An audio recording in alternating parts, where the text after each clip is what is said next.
Halo semuanya, perkenalkan saya Grace. Pada video kali ini saya akan men-sharingkan tentang perilaku hidup bersih dan sehat. Yang pertama, kita harus mencuci tangan pakai air sabun dan air bersih yang mengalir. Kapan saja sih kita harus mencuci tangan?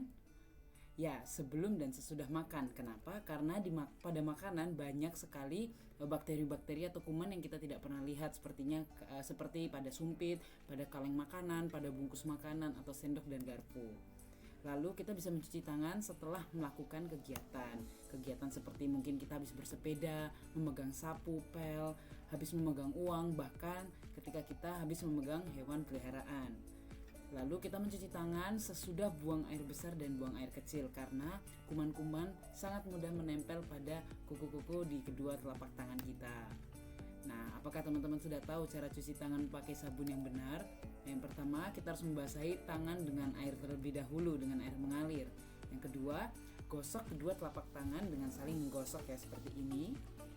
Yang ketiga, telapak tangan kanan di atas punggung tangan kiri ya. Seperti ini kita harus melakukan sebaliknya supaya kedua sisi, kedua tangan kita tetap bersih. Yang keempat, telapak tangan dan jari saling terkait seperti ini ya teman-teman ya, supaya sela-sela tangan kita juga bersih ketika kita menggunakan sabun.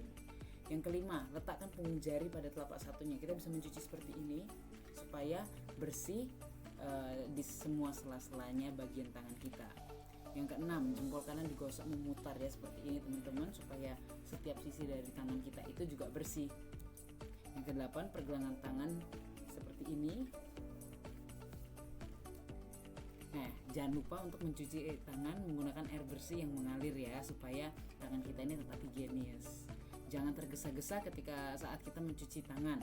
Ya, lakukan ini selama 40-60 detik, sekitar 1 menit, dan jangan lupa dipraktekkan ya. Nah, ada juga loh cara untuk menjaga kebersihan diri. Apa aja sih? Tahukah teman-teman, kita lebih baik untuk menjaga kuku kita ini supaya tetap pendek. Menjaga kuku kita tetap pendek karena seperti yang saya tadi bilang, di kuku ini adalah sarang kuman dan sarang bakteri. Jadi lebih baik kita biarkan tetap pendek supaya tidak tersimpan kuman dan menjadi sarang bakteri. Lalu tahukah kamu bahwa di kuku-kuku kita itu juga kalau tidak dibersihkan akan ada jamur yang menempel atau jamur yang tumbuh di situ. Nah, saat ini saya akan men-sharingkan bagaimana sih cara menggunting kuku yang baik ya, karena perlu perhatikan juga lewat cara kita menggunting kuku.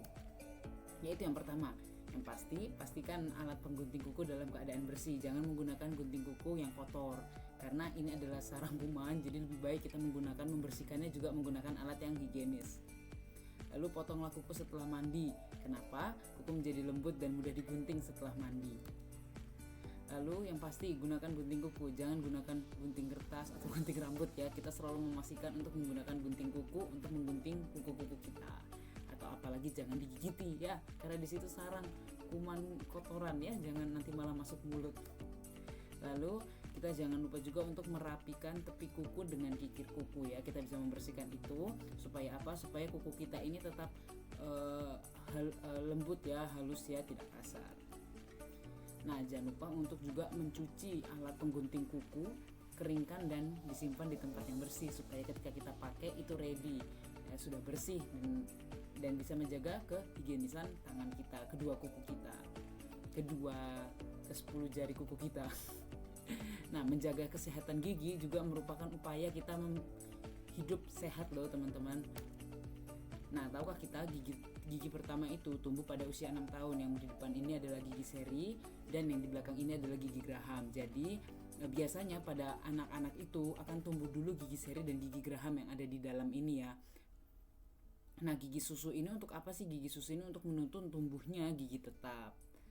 Nah, tahukah teman-teman kenapa kok bisa ada gigi berlubang? Gigi berlubang itu terjadi karena ada kerusakan pada email gigi. Kok bisa? Karena penyebabnya bisa saja karena kuman dan sisa makanan yang menempel pada gigi. Misalkan kita habis makan, kita tidak sikat gigi, kita habis minum manis, kita tidak sikat gigi dan kita tinggal tidur. Nah, kuman-kuman dan sisa makanan itu akan menempel di gigi kita dan akan menggerogoti gigi kita sehingga kita bisa bolong. Nah, ada loh cara menyikat gigi yang benar. Bagaimanakah itu? Yang pasti siapkan toothpaste dan sikat giginya.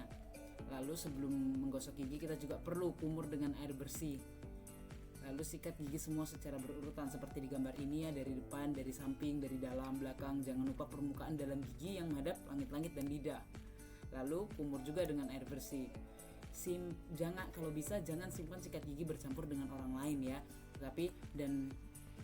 Kalau bisa pakai ada tutupannya itu loh, tutupannya sikat gigi. Nah, lebih baik kita simpan sikat gigi kita dalam keadaan tertutup, dan kalau bisa di dalam keadaan berdiri supaya tetap bersih dan higienis.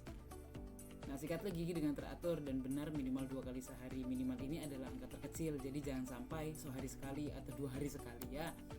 Nah, terus yang terakhir, hindari makanan yang terlalu dingin, panas, dan manis. Tapi banyaklah juga makanan yang berserat seperti nanas, buah-buahan, melon, pepaya, seperti itu ya. Karena makanan yang terlalu dingin, panas, dan manis itu dapat merusak dapat mempersingkat kesehatan gigi kita. Itu saja video dari saya tentang perilaku hidup bersih dan sehat. Saya harapkan dari video ini kita bisa belajar sesuatu yang baru ya, supaya kita juga bisa menjaga kesehatan dan kebersihan hidup kita sendiri mulai dari usia sekarang. Terima kasih.